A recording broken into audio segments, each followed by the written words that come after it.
Bismillahirrahmanirrahim. Hadirin jamaah Jumat rahimakumullah.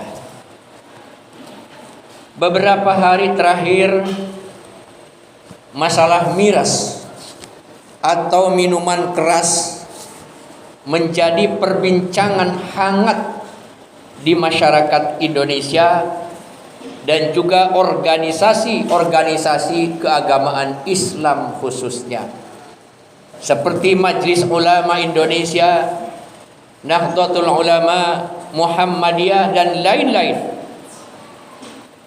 Persoalan ini muncul setelah Presiden Republik Indonesia mengeluarkan peraturan presiden atau Perpres nomor 10 tahun 2010 tahun 2021, yaitu tentang bidang usaha penanaman modal, yang kemudian diundangkan pada tanggal 2 Februari 2021 dan berlaku 30 hari sesudahnya. Di dalamnya terdapat pula bidang usaha penanaman modal, khusus mengatur soal investasi minuman beralkohol.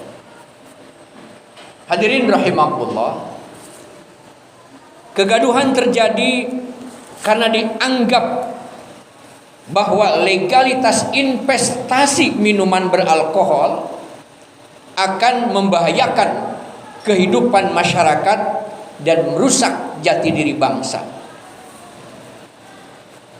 Meskipun hanya untuk 4 daerah provinsi, namun 4 daerah tersebut adalah bagian yang tak terpisahkan, bagian integral dari negara kesatuan Republik Indonesia, yang tentu saling berinteraksi antara satu dengan yang lainnya dan harus dijaga integritasnya secara nasional.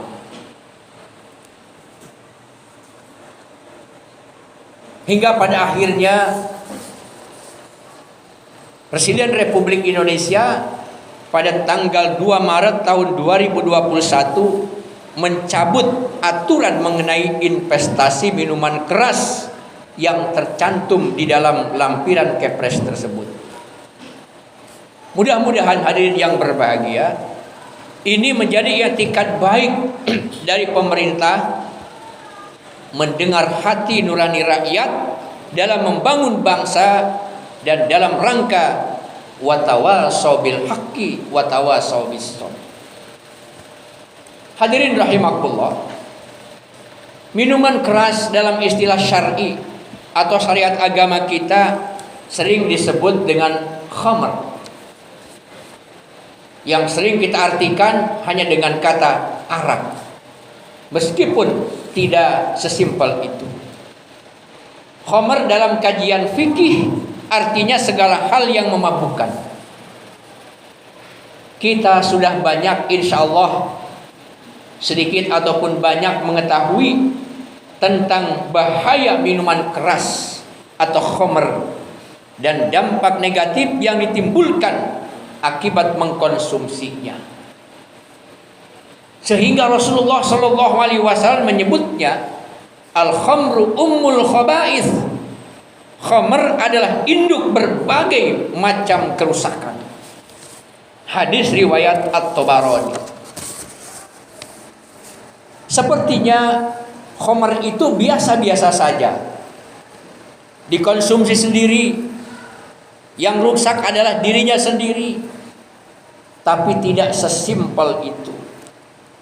Dampak kerusakan dan kejahatan yang ditimbulkan akibat mengkonsumsinya sangat besar dan sangat luar biasa.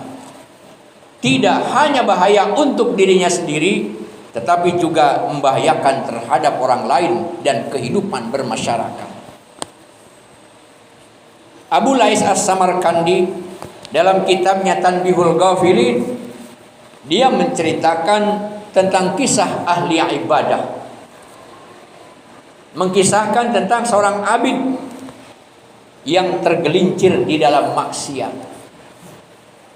Kisah ini dinukil dari Utsman bin Affan radhiyallahu anhu bahwa pada zaman dahulu kala ada seorang abid atau ahli ibadah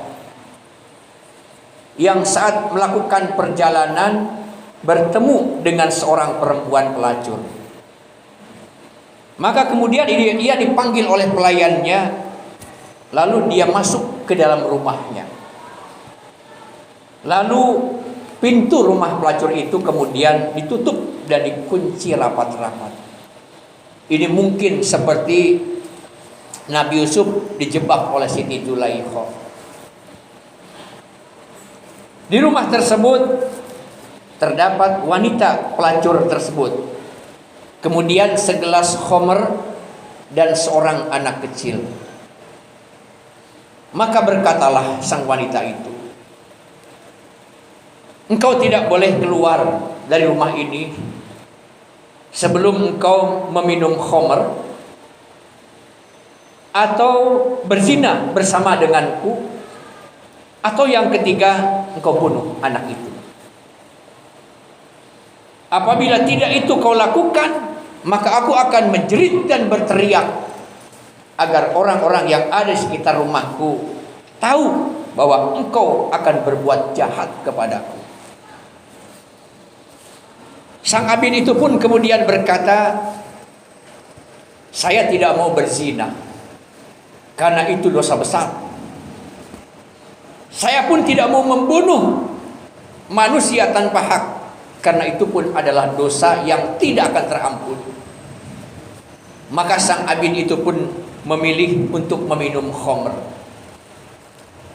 karena dianggapnya ini yang paling kecil dosanya, karena dalam keadaan terpaksa.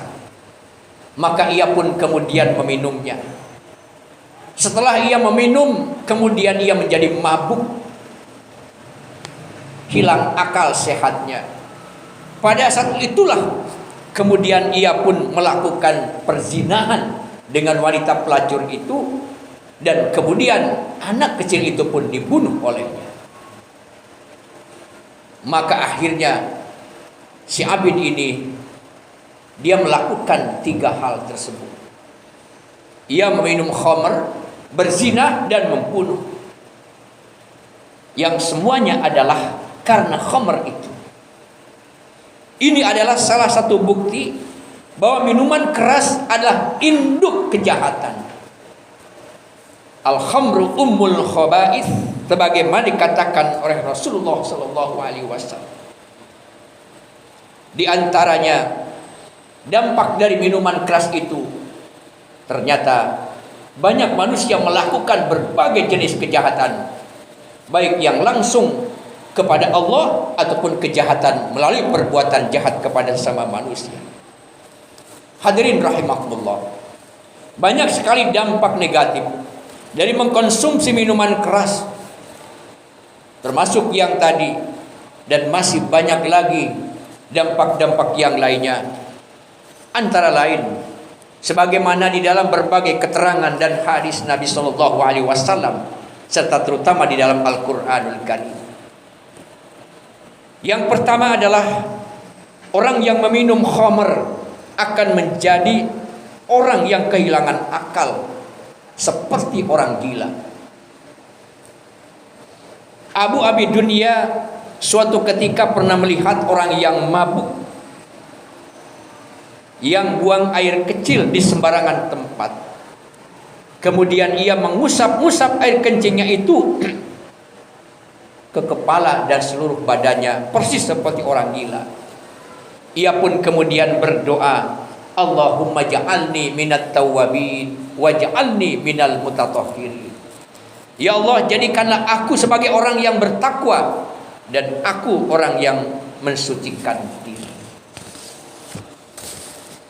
Dampak yang kedua dari khamr, bisa merusak harta. Umar bin Khattab pernah menanyakan kepada Rasulullah sallallahu alaihi wasallam tentang khamr.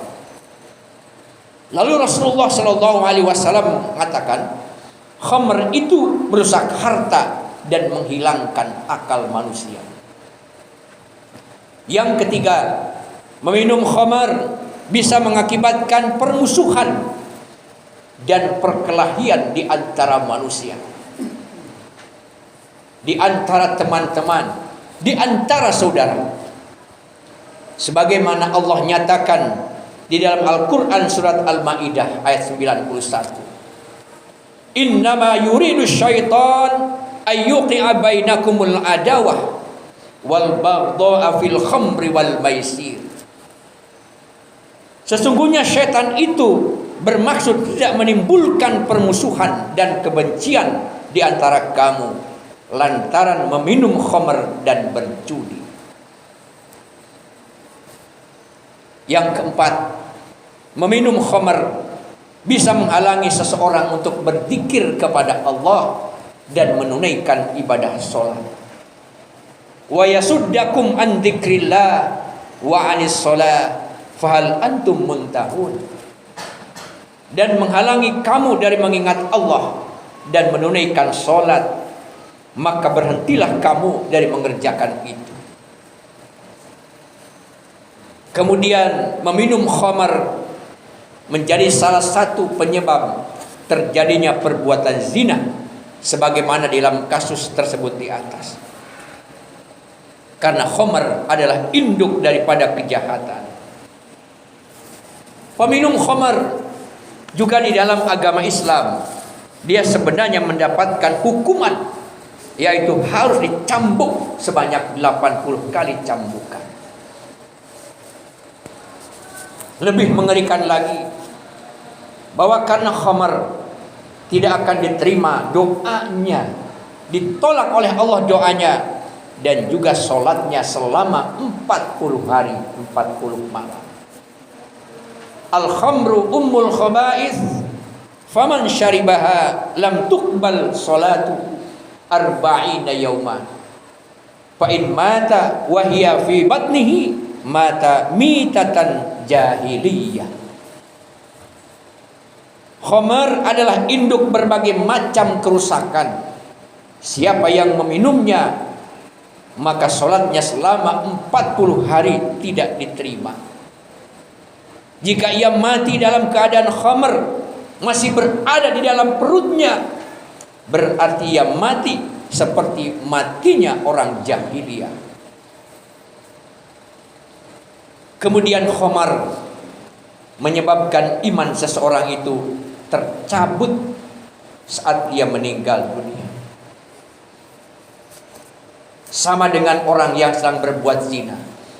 Orang yang minum khamar, tentu pada saat dia sedang melakukannya sedang tercabut imannya.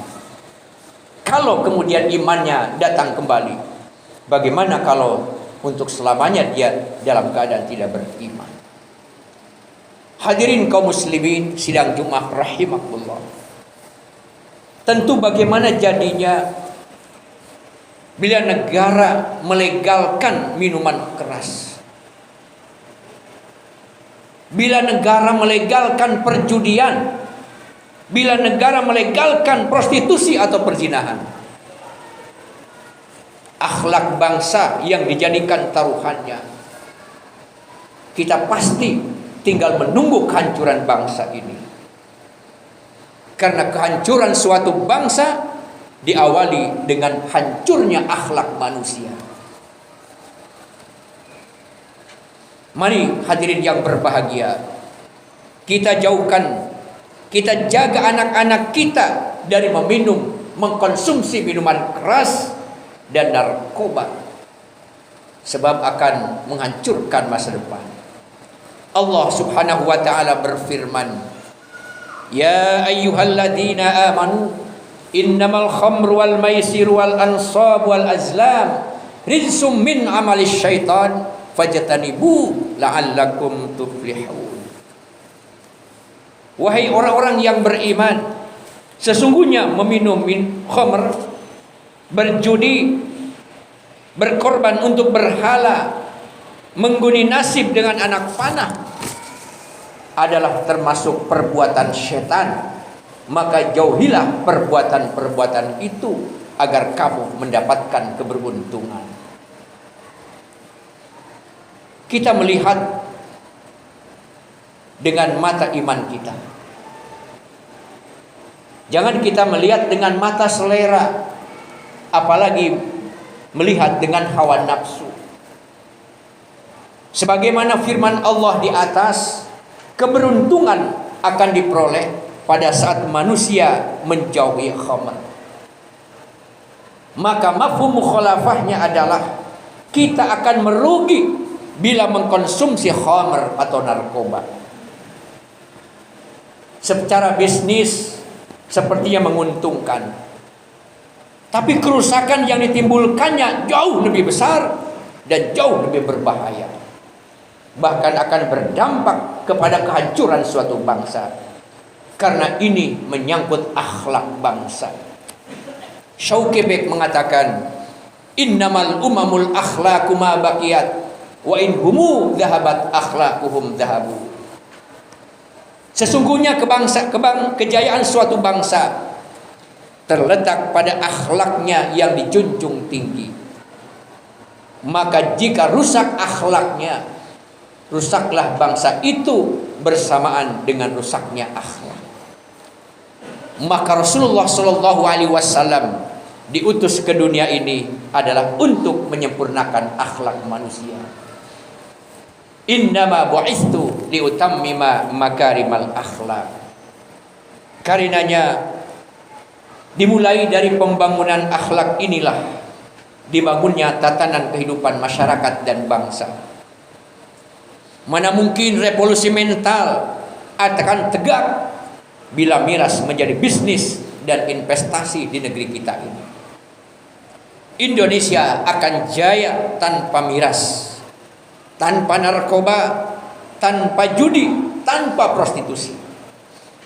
Seorang bijak berkata, minuman keras bukanlah jalan untuk menyelesaikan masalah, tapi justru akan memperburuk masalah yang sudah buruk.